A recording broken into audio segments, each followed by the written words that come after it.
Thank you very much, Maria Ines. I think I have just about enough passive Spanish to have understood your very generous introduction. And thank you also for inviting me to present to this very impressive scholarly gathering. I wish, of course, I could be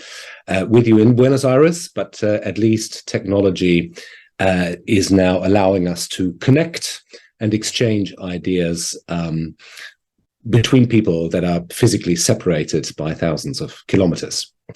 So what I will be presenting to you today are some thoughts on my current research project, which I'm carrying out. You mentioned that I have a European Research Council grant, which allows me to carry out this project of rethinking the place of civil wars in the history of violence in 20th century Europe in particular, with a team of 6 people who have different expertise, linguistic expertise, to cover civil wars across Europe, notably in Russia, in Ireland, where I am based, but also in Finland, in Spain, and in Greece. So the ambition of the project really is to overcome what one might describe as a kind of historiographical nationalism when it comes to the subject of civil wars in this period, and to kind of write them back into European history as a characteristic feature of the lived experiences of many Europeans in the first half of the 20th century. As historians of 20th century Europe, myself included, we have, for very good reasons, I think, been so focused on the 2 world wars as interstate conflicts that we have tended to somewhat downplay the centrality of intercommunity violence within the context of those 2 world wars. And these civil wars that tend to cluster around the 2 world wars almost seem like an incidental byproduct of the major ideological conflicts that characterized what the late Eric Hobsbawm famously called the Age of Extremes. Yet, between 1914 and 1949, the end of the Greek Civil War, depending on what definition you use, Europe witnessed at least 30 civil wars, some of them more famous than others, and you'll be able to see, at least some of the most famous one here, iconic images from different conflicts from Finland and Ukraine, Russia, to Spain, Ireland, and indeed Athens here. So basically from Finland in the north to Ireland, Spain in the west, and also Ukraine and Russia in the east, as well as Greece and Italy in the south, very large parts of Europe experienced what could be deemed the highest density of internal wars since the French Revolution. And in the lecture today, what I aim to do is to explore why that may have been the case. Why is it that Europe, after a century where this kind of civil war violence had become relatively marginal, and before a period after 1949, when between then and 1990, until the wars in ex-Yugoslavia, civil war violence was something that seemed to migrate somewhere else, to the kind of shattering empires, and in that period of decolonization. So I kind of try to explain in that lecture, and I don't have any definitive answers to that question because it is a big question. So I'm wondering why that clustering may have happened and what enabled this kind of spike of internal wars in this particular period. And also then in connection with that, what led to what one could call both the civilianization and paramilitarization of warfare. In other words, why is it that in this period, and unlike many wars before and after, it is more civilians that die in these conflicts than military personnel, and that despite the fact that from the late 19th century onwards, the international community had tried to civilize war, to codify the norms of warfare, and to do so in order to protect civilian lives. Now, of course, and this is, I'd be the first person to admit that, the subject of civil wars, and these civil wars in particular, has certainly not been ignored by historians. On the contrary, civil wars, both in the period of the two world wars and beyond, have been a thriving field of research over the last 30 years, unquestionably propelled by the fact that this type of conflict has massively proliferated since the end of the Cold War, from Bosnia to Rwanda, from Iraq to Somalia, and from Syria to the Donbass region of embattled Ukraine since 2014. From the 1990s onwards, in fact, civil wars have become the most dominant form of political violence, a trend that has sparked both academic but also public interest in the past, present, and future of this type of conflict. And this is a trend that has been noticeable in a number of disciplines, cognate disciplines, notably in politics and sociology, but also in our own discipline, in history, with all its sub-specializations. And as a result of that, we do have mountains and entire libraries of highly specialized and very often also very sophisticated bodies of literature on many of the major and also minor civil wars of the 20th century. Yet, although the field of history or historiography on civil wars has massively expanded, it is interesting that it remains highly uneven. And I think part of the problem with the literature is that it's even been so contentious. I mean, civil war is a highly contentious subject. Very few people admit that they are caught up in a situation of civil war. They prefer to use other terms, be it an insurgency, for example, which is a term that would be used very often by governments in civil war countries because they want to delegitimize the opponent and suggest that they have no legitimate claim to state power. Nonetheless, it is interesting, I think, that historians have been struggling to find suitable definitions for civil wars, precisely because they are so contentious. In fact, David Armitage has written an entire book, an intellectual history of the ideas of civil war from antiquity to the present, in which he makes precisely that point, that there is no universally accepted definition of what constitutes a civil war. So what we could use is political science or social science models, for example, those who draw on Charles Tilley's notion of a split sovereignty and argue that there is a kind of timeless essence of civil war as multi-layered conflicts between different groups that were subject to the same authority at the onset of hostilities. Historians, by contrast, have tried to point out that civil wars meant very different things to different people at different times, and therefore it is perhaps more important to investigate the different meanings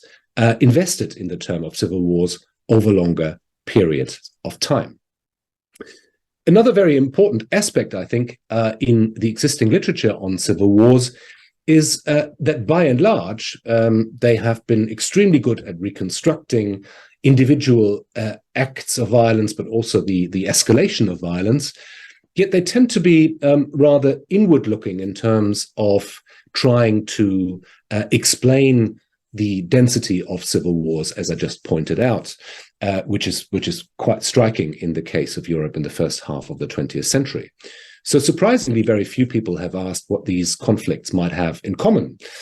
why they happen when they happen, why they generate very similar images of sort of paramilitaries in particular using violence in order to achieve certain aims and objectives. This is quite curious because many of these conflicts, of course, had a very strong international dimension, ranging all the way from the Russian Civil War, which had allied interventions of different kinds, both in Siberia, but also in present-day Ukraine, all the way to the Finnish Civil War, which is very often depicted as an inner Finnish affair, but really the war ends with the victory in the Battle of Helsinki, which is fought on the white side almost entirely by German troops. And of course, and that is the case we probably know best, the Spanish Civil War, of course, had a very striking international dimension. And only last week I had the pleasure of chairing a conference in Barcelona, which very much kind of tried to tease out the various international, beyond the volunteers, which is a very well-known story, but the international connections that the Spanish Civil War had, not just in Europe, actually, but beyond, all the way to Latin America. We had papers on Mexico and Chile in particular, trying to explore in greater detail the global ramifications and origins of that conflict. So, just to clarify what I'm trying to achieve here, by trying to do both to kind of connect these different civil wars and to compare them, I'm not really aiming to return to the long popular, but by now fairly outdated notion that the upheavals of this period took the form of a kind of second 30 Years' War, as articulated by prominent contemporaries such as Charles de Gaulle or Winston Churchill, and subsequently employed by eminent historians such as Arno Meyer. Nor am I arguing that we should depict the years between the First World War and the end of the Second World War as one long, singular European civil war, during which opposing ideological forces of left and right struggled for the future of the continent, which is a very tempting argument, but somewhat misleading, as it was put forward from very different ideological vantage points by the German historian Ernst Nolte, or in Hobsbawm's already mentioned Age of Extremes, with Nolte arguing, of course, rather unconvincingly, that Nazism was simply a reaction to Bolshevism, with Hitler copying certain methods of oppression from the Bolsheviks. Excuse me. Instead, I would like to make a case for a somewhat different argument, namely that Europe was at the epicenter of two interconnected waves or cycles of civil war violence, one that lasted from around 1917 to 1923, and one that started in 1936 and ended in 1949 with the end of the Greek Civil War, the last civil war in Europe before the 1990s. As Stanley Payne has pointed out, in the intervening period, so between 1923 and 1936, civil war was indeed very rare. Ireland and Spain were the only European countries to experience open civil wars that began and ended between 1919 and 1939. So what that means is that we see a very clear clustering of civil war violence around the edges of the two world wars. So the early 20th century was bookended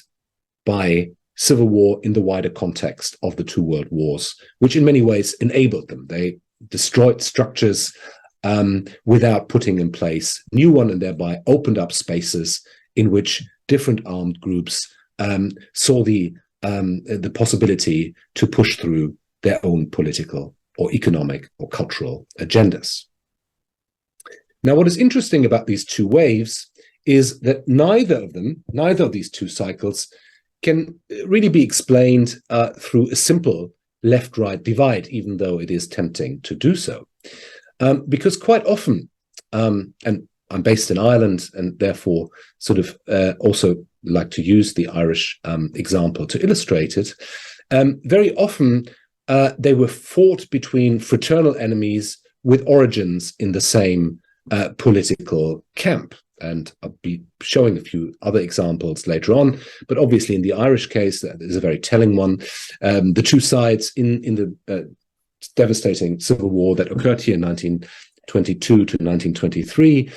were coming from the same Republican camp, and they fell out over the question of whether or not they should accept the treaty with Britain, which would see a permanent partition of the island of Ireland,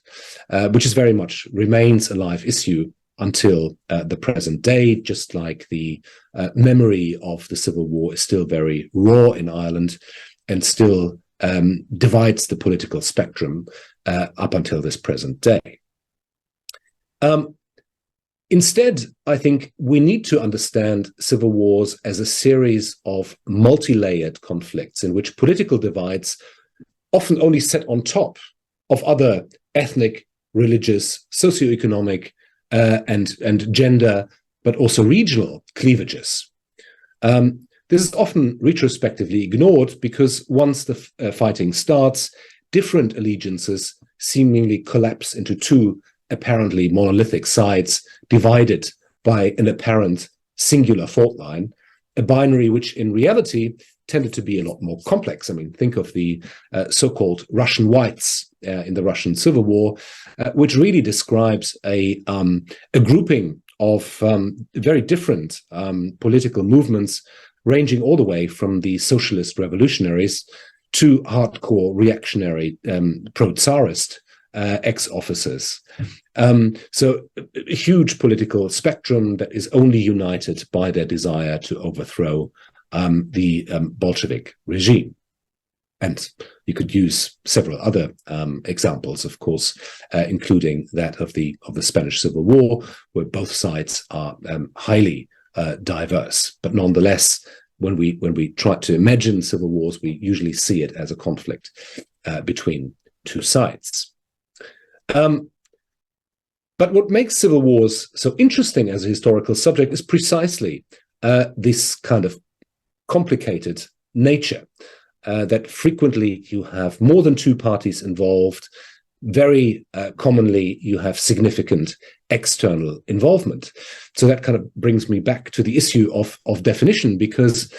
civil wars very rarely exist in this kind of purist sense that some of the political science definitions of the subject matter try to suggest. They're rarely, if ever, confined to a single territory, or at least they become the borders become very porous as refugees move out, external volunteers move in, and so on and so forth. So they are very generally very intimately related to other forms of political violence, from revolutions to putches, or indeed regular interstate wars, which trigger or provide the spaces of opportunity for the actualization of internal armed conflict. So within the general history of armed conflict in the first half of the 20th century, they do have a special place, though, because they are conflicts in which neutrality is nearly always impossible. It's impossible to be neutral in a civil war, whereas in a traditional interstate war, and you're based on the home front, a certain level of neutrality is certainly possible. Everyone is potentially a target. And the concept of internal enemies, with its connotations of betrayal, which becomes so central to warfare more generally in the 20th century, is really the central logic of civil wars. So it is kind of the logic of civil wars inserted into interstate conflicts that makes some of the wars of the 20th century total conflicts. And just to kind of illustrate the difference in logics, let me just say this, that while in most interstate wars, with perhaps arguably the notable exception of the war that Nazi Germany waged against the Soviet Union,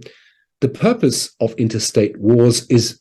rarely to completely annihilate the enemy, but to force the opponent to accept certain terms of peace, however harsh they may be. And if you contrast that with the logic of civil war, then you see that that logic is quite different. In civil wars, the purpose is always to completely either destroy or permanently remove the opponent, who is deemed to be not a member of the either class community or national community. And that is why certain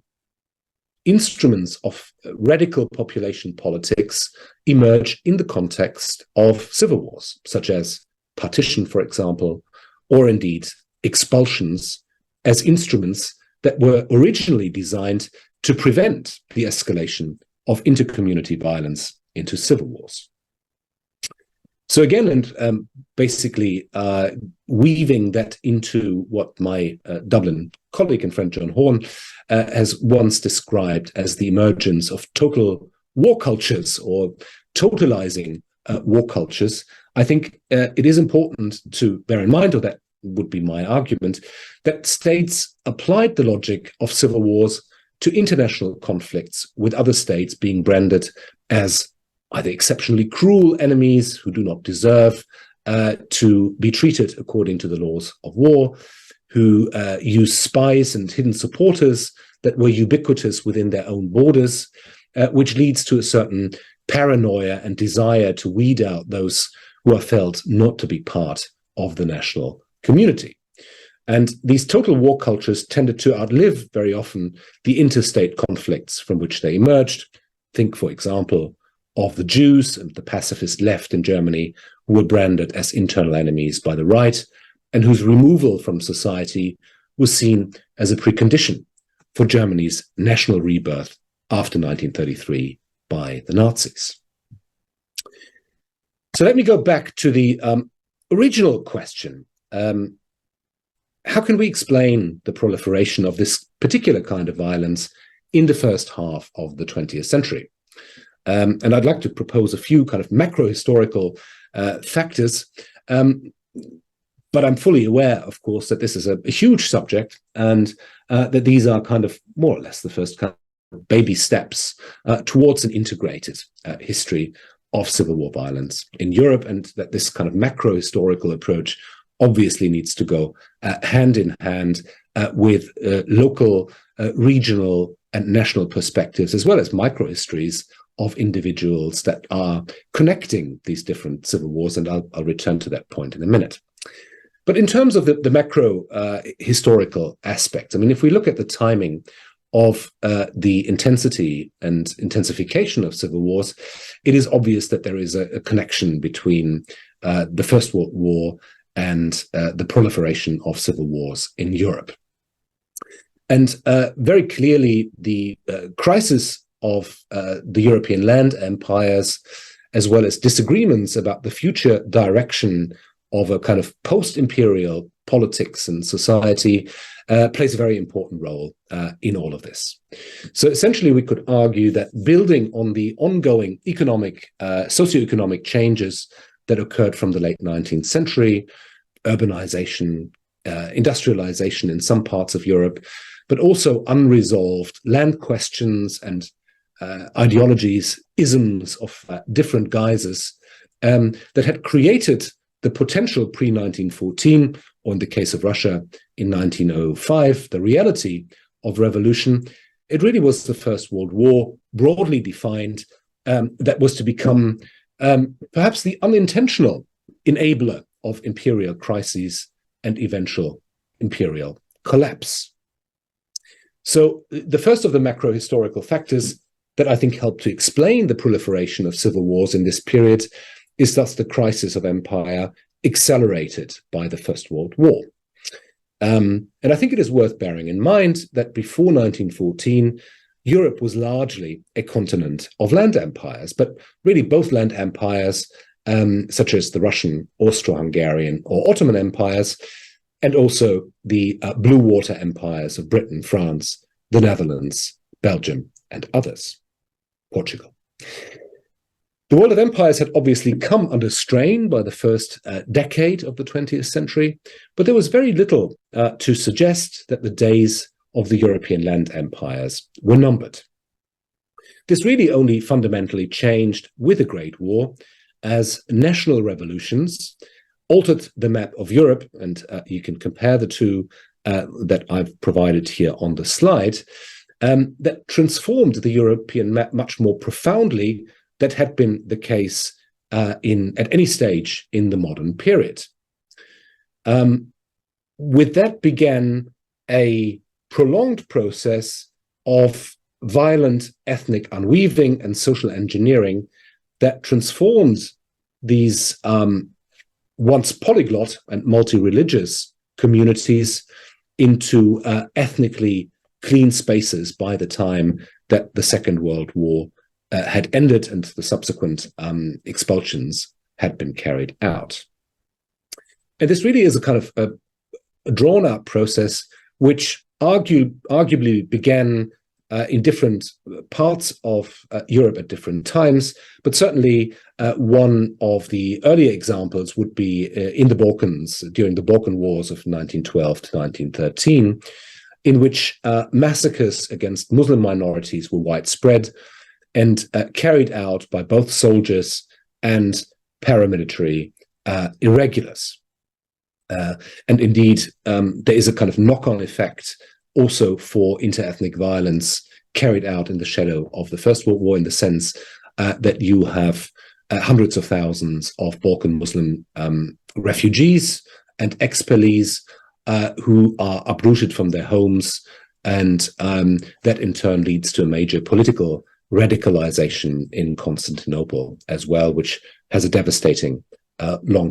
medium and long-term effect on the deteriorating Christian-Muslim relations within the shrinking Ottoman Empire. So in some ways, we can see the beginnings of the civilianization of conflict and the escalation of intercommunity violence here, but obviously this is again accelerated and carried over into the Great War. And during that war, we see suddenly several incidents in different fronts, but particularly, of course, in Eastern and Southeastern Europe, several examples of escalating violence against suspicious minorities, against fellow citizens of the empires, which are now increasingly deemed unreliable, suspicious, suspected of committing treason against their respective empires whilst at war, and opening up long before that term was established during the Spanish Civil War, forming kind of fifth columns, and that has an immediate and devastating effect. Just two examples here. Shortly after the Russian invasion of Galicia, then Habsburg province, began, we can see an immediate kind of unraveling of interethnic relations. And here the Ruthenians, an Orthodox minority in the otherwise overwhelmingly Catholic province, also, of course, with a large minority, are suspected by the Austro-Hungarian military authorities of secretly siding and aiding the Russian army. And so as the Russians advance into Galicia, Habsburg troops start to round up members of the Ruthenian minority, civilians, and hang them as a warning to others not to assist the enemy. Others were attacked not by the army, but indeed by Catholic civilians, and murdered by civilian mobs. And then as the military fortunes change once the Russians have conquered large chunks of Galicia, they in turn encouraged violence against the Polish-speaking Catholic elites, but also against the region's Jews, who were subjected to public humiliation, ritualized violence, and murder. And in addition to that, some 17,000 Galician Jews were deported during the Russian occupation. In Anatolia, to name a second and much more widely known example,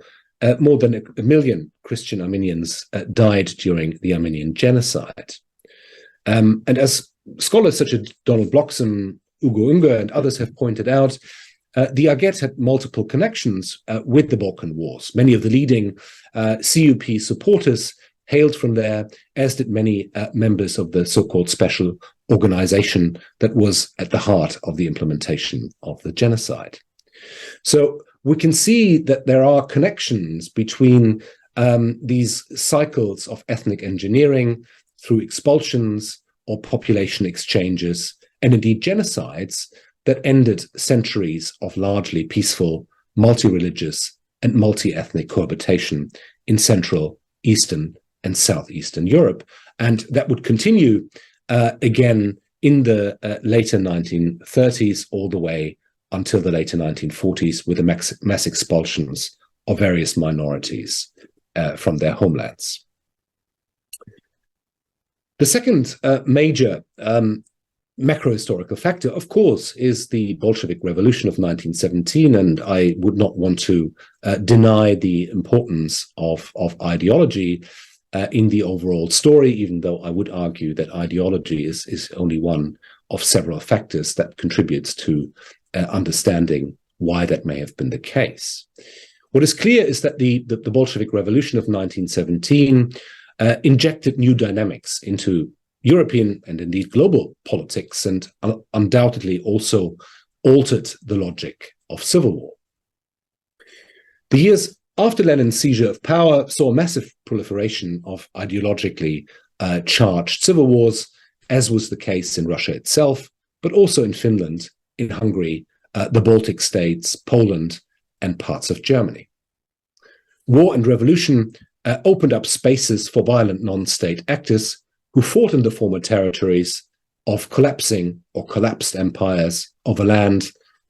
property, food, and clashing political visions for the future, to an extent that one could query, as I've done in the past, whether the First World War actually ended on the 11th of November 1918, which is, of course, a date invested with profound meaning in Britain and France in particular,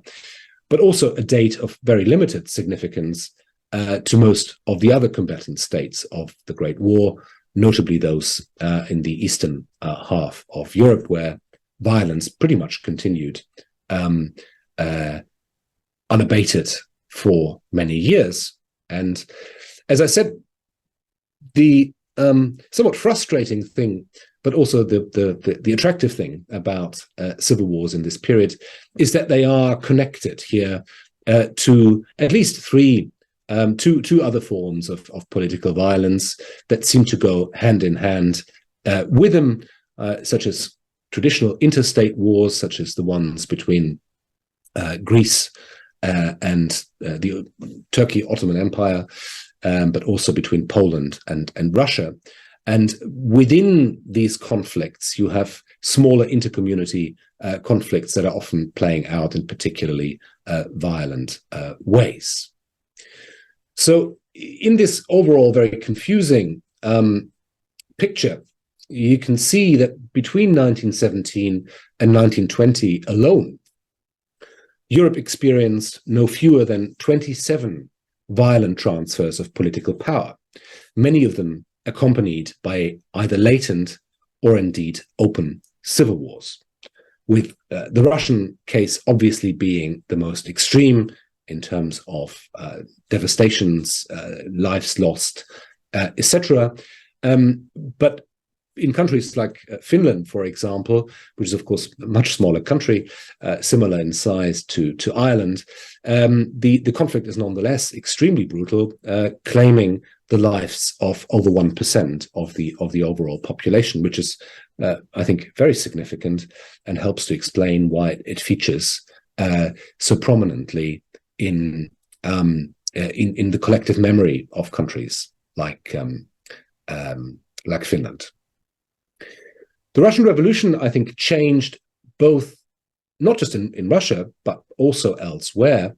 the terms of politics and the sense of what violence could achieve, just as Mussolini's seizure of power in Italy introduced a new model for the political right. So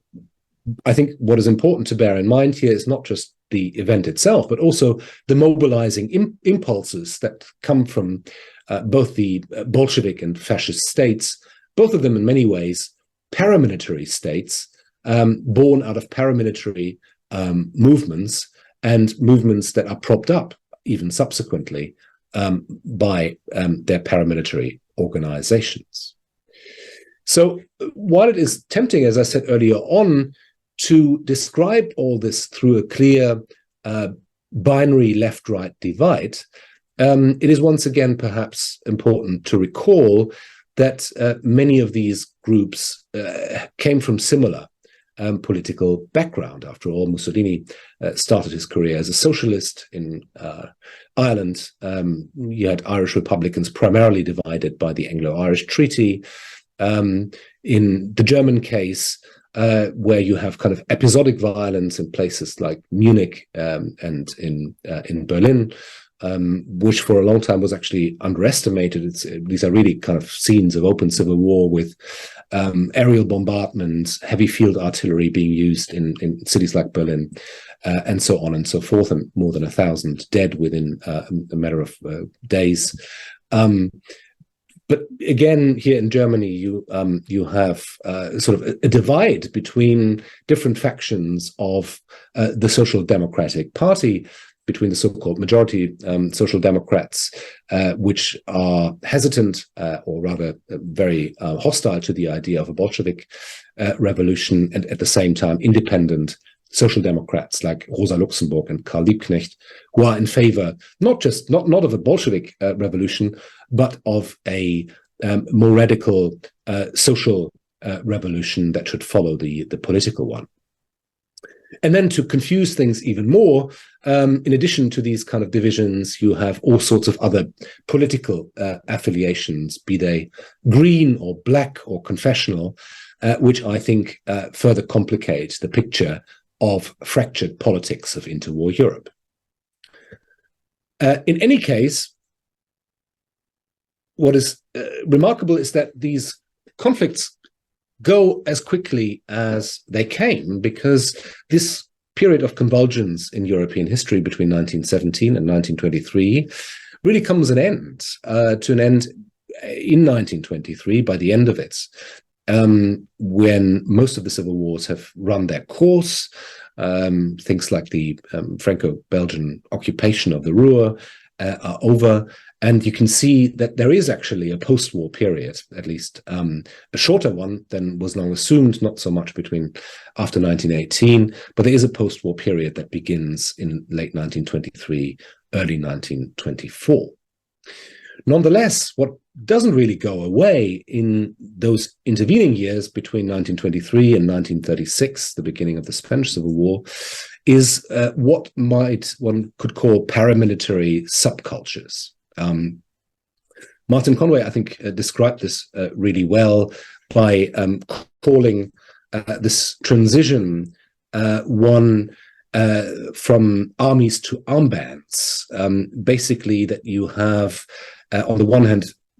the disappearance of organized armies, and they are replaced in many countries by paramilitary organizations of different creeds, different political purposes. So you have these shirted movements propping up everywhere, and this is not purely a European phenomenon, but the militarization of public life, the kind of paramilitarization of political violence, all of these are kind of common phenomena that bind together different societies. So you have a kind of continuation of cultures of violent rhetoric, uniformed politics, street fighting, often with the aim of controlling public spaces through marches and so on and so forth. And while this doesn't necessarily turn into open civil war, these cultures do not go away, and they can be reactivated. So you do have small episodic moments of violence in Vienna in 1934, for example, or in Asturias in northern Spain the very same year, but they don't escalate into prolonged conflicts, as the uprisings were put down with force and without too much difficulty by the state. And I think it is quite important to bear in mind that a central precondition for violence to escalate into a full civil war is symmetry. So you need a symmetry between the two conflicting sides, at least at the outset of hostilities. And that is something that I think political scientists such as Stathis Kalivas have quite rightly pointed out, and symmetry was just lacking in those two cases. Unlike in the case of the Spanish Civil War, at least initially, in that erupts in 1936, where the army is split roughly into half, at least initially, between those loyal to the Republican governments and those in favor of the insurgency. Much has been written, of course, about the transnational dimension, particularly through volunteering at the Spanish Civil War, so I won't be spending too much time talking about that particular aspect of it. But what is interesting is that the Spanish Civil War is one of the very few civil wars that is not preceded by another major interstate conflict. So the Russian Civil War and the Finnish Civil War and the Irish Civil War are preceded by the First World War, which creates kind of the spaces for that type of conflict to erupt. But at the same time, the Spanish Civil War, and there are various reasons for that, sort of capture our imagination as an almost archetypical civil war, much more than, say, the Russian Civil War or indeed the Finnish Civil War. And the reasons for that are manifold. I won't go into too much detail here about that. But one reason, of course, is that by this point, you have a fully globalized media with highly specialized war correspondents who transmit news about the Civil War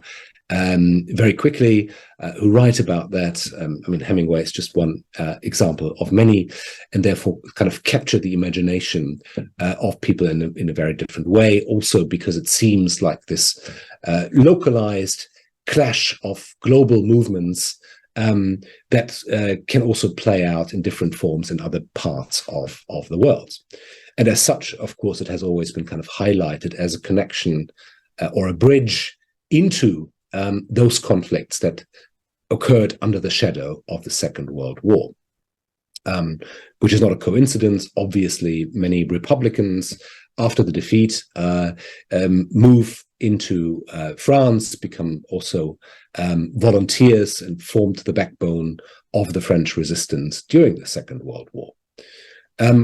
But really, it is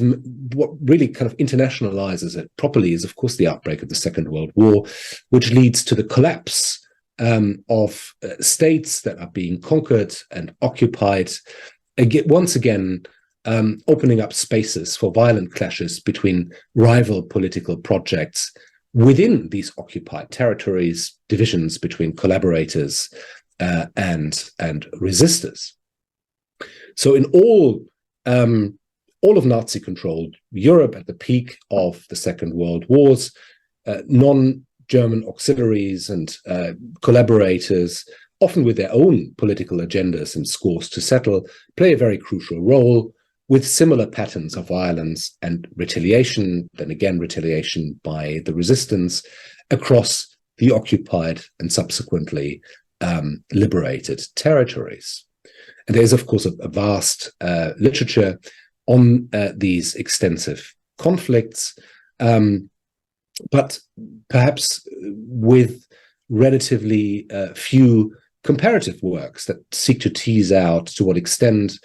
the kind of violence that we see in France at the very last stages of the Second World War, or in Italy, or indeed in Yugoslavia and Greece,